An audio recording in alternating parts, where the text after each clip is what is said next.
사실 해법이 없어서 문제가 안 풀리는 게 아니에요. 예, 해법은 사실 이 건물 갖다 가득 채울 정도로 이미 나와 있는 것들 많이 있는데, 그게 잘 이행이 안 되고, 좀 실천이 안 되고, 이런 과정들이 좀 반복되다 보니까, 그러니까 이제 이 평화에 대한 기대가 많이 좀 식어가고 있죠. 예, 예, 많이 식어가고 있는 상황이에요. 그럼에도 불구하고, 전쟁은 안 되죠. 어떤 전쟁, 지금 우리가 우크라이나 전쟁을 통해 생생히 목도하고 있는 것처럼, 전쟁 자체는 어떻게든지 막아야 된다라고 하는 부분들에 대해서 너나 할 것 없이 동의할 수 있는 바다. 그렇다고 한다면 지금 지점에서 생각해야 될 부분은, 우리가 좀 전쟁을 막고자 하는 행동이 혹시 전쟁의 위협을 높이는 것은 아닌가? 네. 예. 그러면 이제 어려운 얘기인데요. 그러니까 예를 들면 한미 연합훈련의 목적이 뭐예요? 북을 전쟁하겠다는 건 아니잖아요. 그죠? 네. 전쟁을 막겠다는 게 목적이에요. 그러니까 힘의 과시를 통해서 북한을 향해서, 야 너희 이 까불었다간 너희들 덤비지 마 몰라. 이런 거잖아요. 예. 이른바 이제 전문 용어로 억제, 대북 억제를 과시하기 위한 건데, 근데 이런 식으로 이제 군사훈련하는 게 오히려 평화를 정착시키는데 도움되기보다는 끊임없이 이제 군비 경쟁, 또 군사적 긴장 고조, 또 안보 딜레마를 격화시키면서 오히려 우리 안보를 좀 불안하게 만드는 게 아닌가. 이런 것도 한번 생각해볼 필요가 있는 것이고, 또 무기가 다다익선인가? 무기라고 하는 게 많을수록 좋은 거냐? 예. 우리가 예를 들면 그 문재인 정부가 출범했던 2017년에 한국의 군사력이 세계 12위였어요. 근데 작년 올해는 세계 6위로 평가될 정도로 지난 5년 동안 어마어마한 국방비를 투입했어요. 어마어마한 무기를 사들였어요. 예. 근데 우리 국민들이 지금 진짜 우리는 안전해졌다, 우리는 평화로워졌다 이렇게 느끼고 있나요? 전혀 그렇지 않아요. 예. 별로 안 그렇잖아요. 네. 예. 왜냐면 이 군사 안보 문제는 상대가 있는 게임이에요. 예? 예. 이쪽에 자꾸 군사 연습하고 자꾸 첨단 무기 사들면 저쪽이 가만히 있을 수가 없는 거죠. 예? 예. 가만히 있을 수 없는 거죠. 그래서 지금 시점에서 우리가 좀 중요하게 생각해야 될 지점은 그게 이제 이렇게 한미 연합 훈련을 이런 방식으로 계속 크게 자주 하는 게 우리 안보에 도움이 되는 건가? 예. 이렇게 삐까뻔쩍한 첨단 무기들, 대형 무기들을 계속 사들이는 것이 정말 우리 안보에 도움이 되는 건가? 이런 부분과 관련해서 한번 좀 차분히 짚어볼 시기인 것 같아요. 많이 있었죠. 예, 최초의 남북 대화는 1971년도에 시작이 됐고, 그것이 이제 7.4 남북 공동 성명으로 이어지기도 했고, 그렇죠? 본격적인 대북 정책은 그 노태우 정부 때 본격적인 이제 대북 정책이 이루어져서 남북 기본 합의서도 체결됐고, 한반도 비핵화에 관한 공동선언도 체결이 됐었고, 예. 그러다가 이제 김영삼 정부 때는 많이 좀 단절이 됐다가 김대중 정부가 대북 포용 정책, 햇볕 정책을 표방하면서 남북 관계가 본격적으로 남북 대화가 본격적으로 또 시작이 됐었죠. 그리고 그때 사상 최초의 남북 정상회담도 2000년 6월 15일 날 열렸었죠. 네, 네. 그런 기억도 있고 2007년에도 이제 2차 남북 정상회담이 있었고, 잘 아시다시피 근래에는 2018년도에는 세 차례의 남북 정상회담이 있었죠. 네, 세 차례. 예, 또 그때는 사상 최초의 또 북미 정상회담도 있었고, 평화에 대한 기대가 그래서 어느 때보다 높았던 시기이기도 했었죠. 네. 그렇게 보면은 이제 그런 부분들이 결국 아직까지는 해피엔딩으로 결론이 나지는 않고 있어요. 예. 오히려 거꾸로 좀 상황이 계속 좀 악화되지 않을까, 불안해지지 않을까, 이런 걱정을 좀 많이 하게 되는데, 미국도 반성해야 될 점도 많고, 남한도 그렇지만 북한도 좀 생각해야 될 지점들이 있어요. 북한이 좀 이렇게 좀 아쉬운 부분들이 좀 많이 있습니다. 그러니까 저는 개인적으로 한미 연합 훈련에 대해서 비판적인 얘기들을 계속 해왔지만, 또 더군다나 그걸 중단하겠다라고 했던 것은 미국 대통령이 그런 약속을 했었는데 그걸 지키지 않았던 부분이 한반도 평화 프로세스가 좌초되게 되는 아주 중요한 원인이었다는 얘기는 숱하게 해왔습니다. 예, 앞으로도 할 거고 이러긴 할 텐데, 그래도 좀 북한의 반발의 수위가 좀 너무 높은 것 같아요. 네.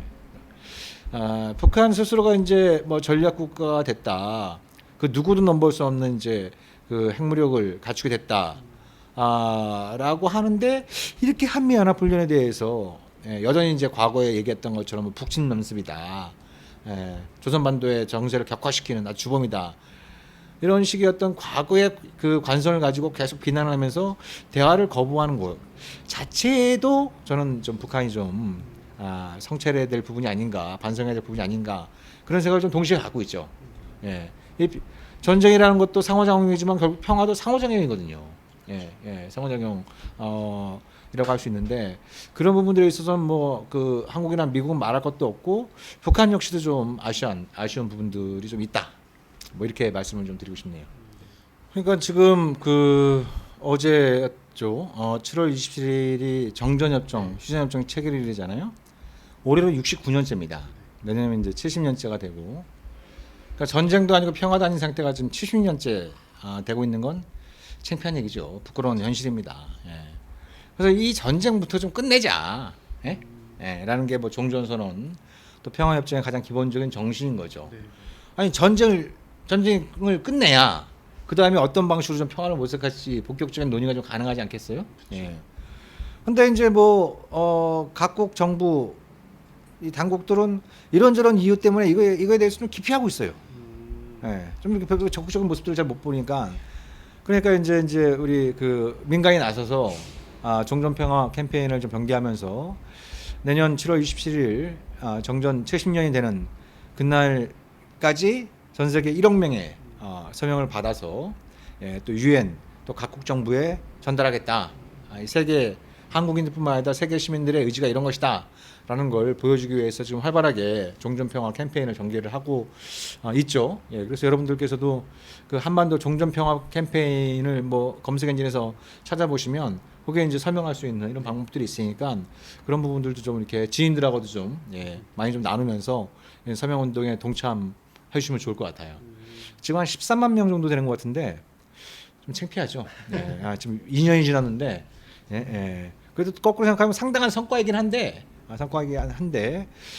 종전 또 평화협정을 해야 된다라고 하는 역사적인 책무에 비해서는 아직 부진한 게 사실인 만큼 또 여러분들의 적극적인 그 동참 또 홍보 이런 것이 필요할 것 같아요. 글쎄요, 이거 이제 우리 청년 여러분들께서도 서로 좀 그 토론하면서 과연 평화라는 게 우리 청년들에게 어떤 의미를 갖고 있는 것인가에 대해서 생각해보면 좋을 것 같은데요. 일단 전쟁의 공포에서 해방된다는 것 자체가 뭐 청년이든 남녀노소를 떠나서 모두에게 굉장히 중요한 가치일 거라는 생각이 들고요. 특히 이제 이 청년 이른바 청년 문제라는 게 여러 차원에서 지금 있지 않습니까? 저는 좀 우리가 뭐랄까 조금은 이렇게 우리 청년들이 보면은 뭐 여러 가지 그 어려움들이 많이 있는데 제가 개인적으로 좀 주목하는 것 중에 하나는 우리나라의 청소년들이 이 불행 지수가 그러니까 나는 불행하다라고 하는 그 느끼는 비율이 다른 나라에 비해서 굉장히 높습니다. 굉장히 높아요. 1위 따라갈 수 없는 1위일 것 같은데요. 굉장히 이제 뭐 OECD 국가 중에서 압도적인 1위다라고 얘기를 하는데, 근데 아까도 잠깐 말씀드린 것처럼 우리가 이제 흔히 얘기하는 좀 경제력은 세계 10위 안에 들어왔다라고 하고, 뭐 BTS를 비롯한 여러 이제 뭐 K-팝, 그리고 뭐 영화, 여러 문화, 그래서 이제 굉장히 좀 자부심을 느낄 정도로 한국의 문화적인 재력도 상당히 좀 그 강해지고 있는데, 근데 왜 우리 청소년들은 나는 불행하다라고 느끼는 사람들이 많은가? 뭐 이런 그 질문들을 던져볼 수 있을 것 같은데요. 저는 그 가장 근본적인 이유 중에 하나는 내 인생을 내 스스로 설계할 수 없다라는 자괴감, 그런 어떤 부분에서는 박탈감. 그러니까 그 어렸을 때부터 이래저래한 어떤 이제 경쟁에 너무 이렇게 뭐 노출되어 있잖아요. 뭐 어젠가요? 뭐 이상한 변호사 우영우 요즘 화제를 보고 있는 어젠가 그거 보니까 방구뽕 그죠? 네. 방구뽕. 전 너무 감동받았거든요. 그래서 뭐 뭡니까 뭐 어린이 사령부 뭐 1호 그러니까 뭐 아이들이 우리는 지금 당장 놀아야 된다. 2호 2번 뭐 그러니까 우리는 지금 당장 건강해져야 된다. 3번 그러니까 우리는 지금 당장 행복해져야 된다. 뭐 이런 이제 구호들을 막 따라하고 이런 거 보면서 어른으로서 참 부끄러웠습니다. 예, 부끄러웠어요. 예. 근데 그런 부분들 관련해서 우리 청년들이 인생에 자기 설권이 없는 그 부족한 가장 중요한 것이 바로 인생의 황금기를 본인의 의사와 관계없이 군대에 가야 된다라는 부분이잖아요. 또 군대에 가지 않는 여성, 그죠? 이제 여성들은 이제 징병 대상에서 제외되어 있으니까 또 그 이유 때문에 여러 가지 그 정신적 또 물리적인 또 차별을 당하거나 또 피해를 경우들도 우리 많이 보고 있어요. 그러니까 이른바 이제 젠더 갈등이 군대 문제에서 비롯되는 경우들이 또 굉장히 좀 많이 있지 않습니까? 그래서 이 청년 문제의 중요한 원인인 게 바로 이제 군대 문제, 그 징병제에서 비롯되는 그 이제 군대 문제라고 한다면 저는 뭐 개인적으로 뭐 평화협정이 체결되면 징병제에서 모병제로 바꿔야 된다. 뭐 이렇게 생각하지 않습니다.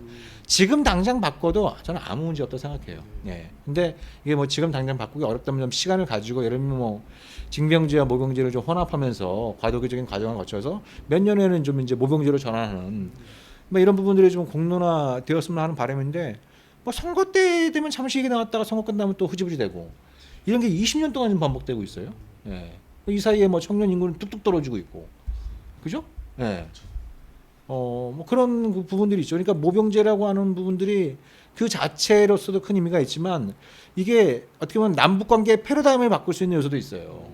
모병제라면 병력을 줄여야 될 거 아닙니까? 그렇죠. 그죠? 30만 명까지 좀 줄이자. 예. 좀 뭐 30만 이하로 줄여도 뭐 네, 충분할 것 예, 같아요. 우리 국방에 아무 문제가 없다고 생각을 하는데 아무튼 그것이 갖고 있는 의미는 뭐냐면 그러니까 지금까지 징병제를 통해서 대병을 고집한 아주 중요한 이유 중에 하나가 유사시 한반도 전쟁 발사 시, 한반도 전쟁 발발 시 북한은 무력으로 통일하겠다는 거거든요. 그러니까 지구촌의 남북한이 굉장히 독특한 나라예요. 뭐냐면 서로 전쟁을 억제를 추구하지만 전쟁이 나면 북한은 대한민국을 없애겠다는 거고 대한민국은 조선민주주의공화국을 없애겠다는 거예요. 네? 이런 전쟁의 목표를 갖고 있는 나라는 전 세계에서 남북한이 유일합니다. 예. 근데 또 한편으로는 또 뭐 그런 뭐 흡수통일 의사가 없다, 무력통일 의사가 없다 이런 얘기를 하지 않습니까? 백날 그런 얘기하는 것보다 그런 군사적인 능력을 안 갖추는 게 더 중요할 수 있어요. 즉 서로의 군사적인 위협을 억제하는 것이 불가피하다 한다면, 그것이 뭐 불가피하다 한다면 그 불가피한 현실을 우리가 전적으로 부정할 수는 없잖아요. 다만 과도하고도 비현실적인 목표를, 즉 유사시 무력통일을 달성하겠다라고 하는 이런 어떤 그 목표를 서로 제거하는 것이 저는 굉장히 중요하다. 남북관계 패러다임을 전환하는 데서 굉장히 중요한 부분이고, 그걸 가장 확실히 보여주는 방법이 징병제에서 모병제로 전환을 함으로써 군대 자체는 전문화하고, 그죠? 네. 병력 감축을 통해서 유사시 북한을 무력으로 점령할 의사가 없다라고 하는 것을 군사력의 구성을 통해서 보여주는 그런 방식일 수 있기 때문에 그럼 뭐 다차원적으로 우리가 좀 모병제를 진지하게 검토할 시기가 왔다라고 생각을 하죠.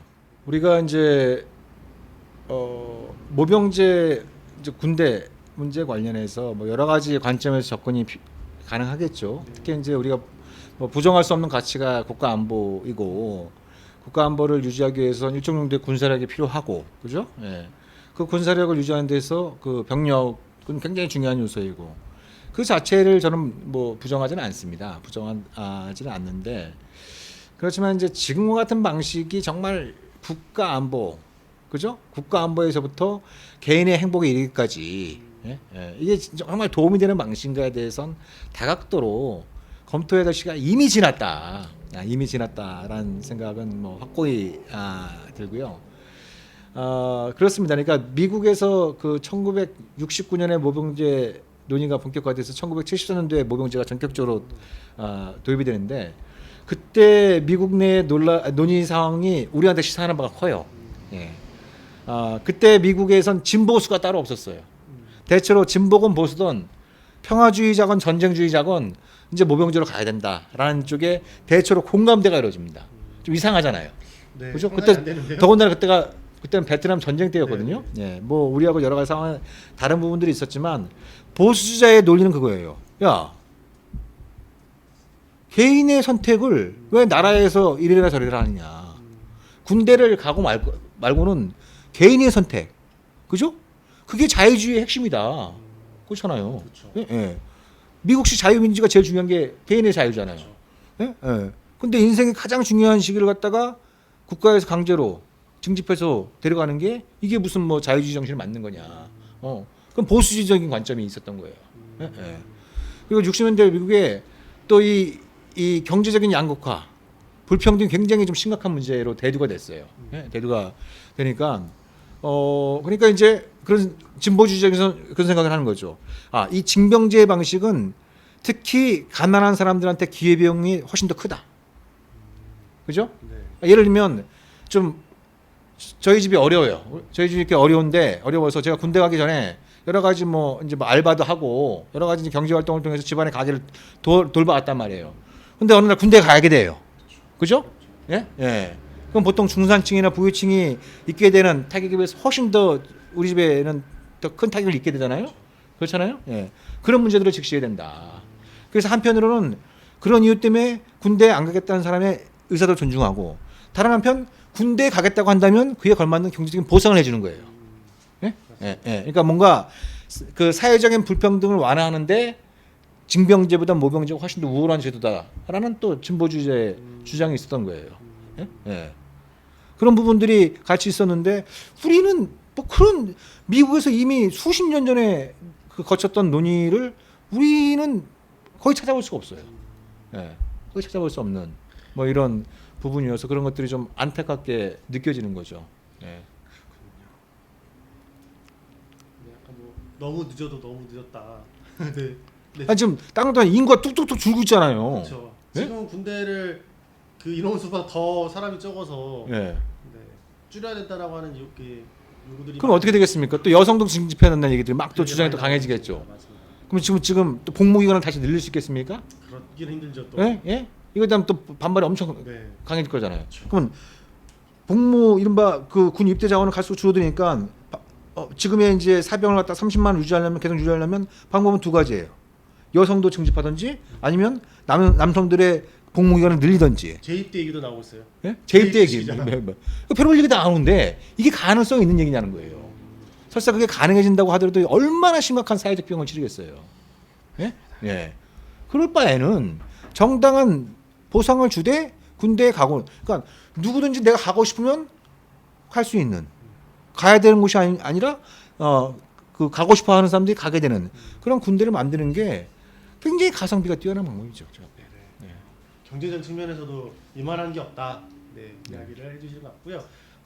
오늘 좀 저희가 또 이제 우리 정수 소장님 모신다고 하니 네. 무병제에 좀 관심 많은 우리 회원들이 좀 오셨는데요. 좀 지금부터는 좀 우리 여기 강연에 특강에 좀 참가하시는 우리 회원분들 질문을 좀 받는 시간을 좀 갖도록 하겠습니다. 그래서 참가하신 분들 중에 질문 있으시면 마이크 해제하시고 이야기를 좀 해주시면 감사하겠습니다. 있으신가요? 예, 우리 김민준 대표님. 예, 네, 혹시 질문 있으시면 해주십시오. 다른 게 아니라 질문 중에 이게 여기 준비된 거와 같이 무용지 도입이 될 경우에 도입 대상에 대해서 혹시 약간 예를 들어서 시범을 이미 받았으나 아직 공부를 시작하지 않은 사람들에 대해서도 면접되는 아닌 그 입대 시 혜택을 주는 방향으로 이렇게 소급 적용이 가능한지. 소급 적용이 가능하냐고요? 네. 그 대상을 이렇게 만약 모병제가 실시가 되면 그 적용 대상 네. 시기에서 지금 이렇게 신검을 받았는데 만약 내년부터 갑자기 모병제가 직무 혼합제나 이렇게 실행이 되면 그 대상을 어디부터 시작하는 게 좋은지 이게 이제 질문인 것 같은데요. 혹시 뭐 성경 그래서 뭐 그건 또 사회적인 논의가 필요한 주제이죠. 네. 예. 그러면 예를 들면 예를 들면 2025년부터 모병제가 도입된다. 그러면 이제 그때 입대하는 사람들은 최대한 그 전에 해야 될 사람들은 최대한 입영 시기를 늦춰가지고 그죠? 예, 안 가려고 할 거 아니에요. 그렇죠. 예, 예, 뭐 상당수는 이제 모병제가 그렇게 된다면. 되겠죠. 예. 그래서 미국 같은 나라 일부 국가들은 그 징병제에서 모병제로 전환하면서 사회적인 합의를 전제로 해서 추첨제를 도입했습니다. 추첨제. 추첨을 하는 거죠. 그래서 그 결과에 대해선 다 승복을 하고 다만 뭐냐면 그럴 경우에 남들은 이제 경제적인 보상을 하는 이런 어떤 부분들을 만드는 뭐 이런 것들도 있죠. 그러니까 그런 부분들은 모병제가 공론화가 되면 굉장히 중요하게 우리가 현실적으로 검토될 문제인데 그런 건 저는 뭐 사회적인 그 공론화를 통해서 충분히 그 해법을 찾을 수 있다라고 생각을 하죠. 네. 이걸 딱히 뭐 저희가 뭐 지금 막 모병제를 뭐 도입되고 우리가 이렇게 해야 된다는 뭐 주장보다는 잘 만들어가는 게 좀 필요할 것 같습니다. 뭐 그러면 이제 직무현업제가 아니라 아예 그냥 모병제로 바로 뭐 전환이 뭐 가능 요구를 할 수도 있을 것 같고 어쨌든 다 저희가 전문가라고 생각이 들어서 어떻게 하면 좋을지를 좀 한번 나중에 더 열어놓고 이야기를 하면 좋을 것 같고요. 혹시 뭐 질문 더 오늘 아니면 이제 질문 못할 수도 있어요. 우리 채팅으로 남겨주신 분 계시나요? 채팅으로 불러드릴까요? 네, 말씀해 네네. 주시면 감사하겠습니다. 네, 김케빈님이고요. 만약에 모병제가 공론화되어서 올해 하반기에 국회에서 모병제를 입법한다면 미국이 모병제를 도입했던 것처럼 2, 3년 내인 2024년에서 2025년까지 전환할 수 있는지 궁금합니다. 라는 질문입니다. 네, 현실적으로 보면 올 하반기 국회에서 그런 병역법 개정이 이루어질 가능성은 뭐 거의 없는 상황이 아닌가 싶고요. 일단 단계를 본다고 한다면 어떤 좀 이렇게 논의 기구가 필요하겠죠. 그죠? 예, 국회, 정부, 그다음에 이제 민간 이렇게 이제 다양한 중에 있는 사람들이 참여하는 이제 일종의 공론화위원회, 그죠? 예, 그런 게 이제 필요할 거고 특히 그거는 이제 어찌됐든 국방부나 병무청의 입장이 굉장히 좀 중요하겠죠. 예. 그래서 일단 중요한 부분은 그런 부분들을 계속 이제 우리 청년들이 요구를 하면서 사회적으로 공론을 해야 됩니다. 예. 공론을 하는 게 일차적으로는 중요하고 그리고 지금 현재 정부는 모병제 도입에 상당히 좀 그 부정적인 생각을 갖고 있잖아요. 소극적인 생각을 갖고 있어서 현 정부 내에 모병제가 도입될 가능성은 상대적으로 굉장히 좀 낮지 않나 그런 생각도 뭐 하게 됩니다. 네. 병사월급 200만 원 정도는 공약을 했는데 이게 모병제에 대한 언급은 없어서 좀 뭐 아쉽다 이런 이제 대선 기간에 좀 그런 이야기들을 많이 했었는데요. 네, 우리가 만들어가야 되는 과제인 것 같고요. 네, 뭐 우리 전문가도 계시고 또 우리 든든한 우리 백도 계시는데 아유. 네, 저희가 좀 이후에 이 공론화 작업을 좀 잘 하는 것과 이미 모병제 도입은 국민의 50% 이상이 지금 응원을 좀 하고 계세요. 그런데 이걸 제도화하는 과정들이 좀 필요할 것 같습니다. 저희가 하나씩 만들어가면 좋겠고요. 혹시 더 질문 마이크 켜주시고 질문해 주시면 좋겠고요. 채팅방에 좀 남겨 주셔도 될 것 같습니다. 네, 질문 좀 더 받아서 이후에 있으면 진행을 하도록 하겠습니다. 일단 뭐 저도 저번에 한번 좀 질문했던 것 같은데요. 네. 이제 모병제를 하면 못 사는 아니면 경제적으로 어려운 좀 이런 이제 흑수저 청년들만 군대를 갈 거다 이런 이제 이야기들이 모병제가 이렇게 좀 빠르게 도입되는 거에 대해서 반대하는 분들의 그런 주장으로 많이 펼쳐지고 있고 좀 더 이제 지금 국회 안에서도 좀 진보적이라고 하는 이제 민주당에서도 좀 그런 우려를 좀 많이 이야기하는데요. 네. 이거는 좀 한번 속 시원하게 저희가 좀 그 주장에 대한 좀 반론들을 좀 가지고 갈 필요가 있는데요. 좀 그 주장에 대해서는 좀 어떻게 생각하시는지 이야기해 주시면 감사하겠습니다. 이건 제 생각입니다. 네. 예, 제 생각은 첫 번째 흑수저만 갈 리 없다. 두 번째 흑수저만 가면 어떠냐.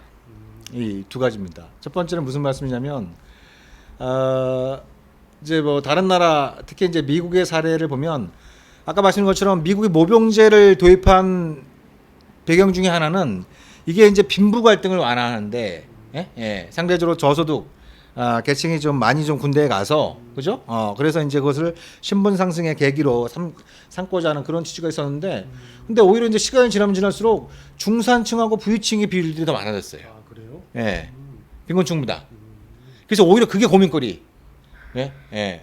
그게 고민거리. 이렇게 그러니까 다른 어떤 직업에 비해서 경쟁력이 있는 군인이 된다라고 하는 게 경쟁력 있는 직업이라는 인식이 있는 거죠.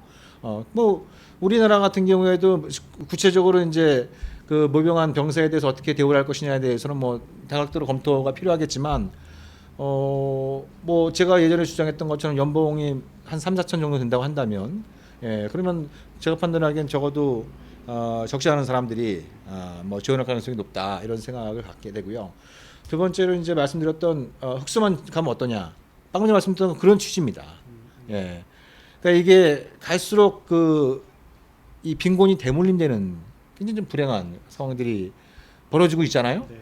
그래서 뭐 정부이나 정치인들은 온갖 각종 약속들을 막 쏟아내요. 근데 그런 그 빈부 격차나 빈부의 대물림 현상은 더 심해지고 있어요. 맞습니다. 예? 그렇잖아요. 맞습니다. 그러니까 이게 단순히 어떤 정치로 풀 수 있는 그 단계를 지난 그죠? 예, 지난 이게 이제 자본주의를 중심으로 한 경제 체제가 갖고 있는 근본적인 모순 이런 부분들이 이제 내재되어 있기 때문에 쉽게 이거 극복하기 어려운 요소들이 있는 거죠. 그렇다고 한다면 방금 전에 말씀드린 것처럼 내가 뭐 예를 들면 뭐 2년이나 3년, 4년 이 정도 그 군에 복무해서 연봉 한 3, 4천만 원 받을 수 있다고 한다면 그러면 그 정도의 소득 수준이면 군대에 가게 되면 대다수 그 빈곤층 가정은 중산층이 되는 겁니다. 이 소득 수준으로 보면 예? 예. 그 소득 수준을 보면 이제 중산층에 그 진입할 수 있는 기회들이 많이 있기 때문에 이 모병제를 오히려 이제 어떤 그 빈곤층에게 신분 상승에 이 기회의 사다리를 제공한다라는 관점도 우리가 한번 좀 검토해 볼 수 있겠죠. 이런 이야기들이 많이 좀 되면 좋을 것 같아요. 네, 그리고 이게 뭐 경제적인 측면, 청년들에 대한 미래에 대한 고민들까지 네. 모병제의 공론화를 시키는데 많이 활용되면 좋겠고 저희도 이런 부분에서 좀 뭔가 설득력 있는 내용들을 좀 잘 가지고 가면 좋을 것 같습니다. 이제 좀 더 질문이 들어온 게 제가 더 들어왔는데 네, 질문 많네요.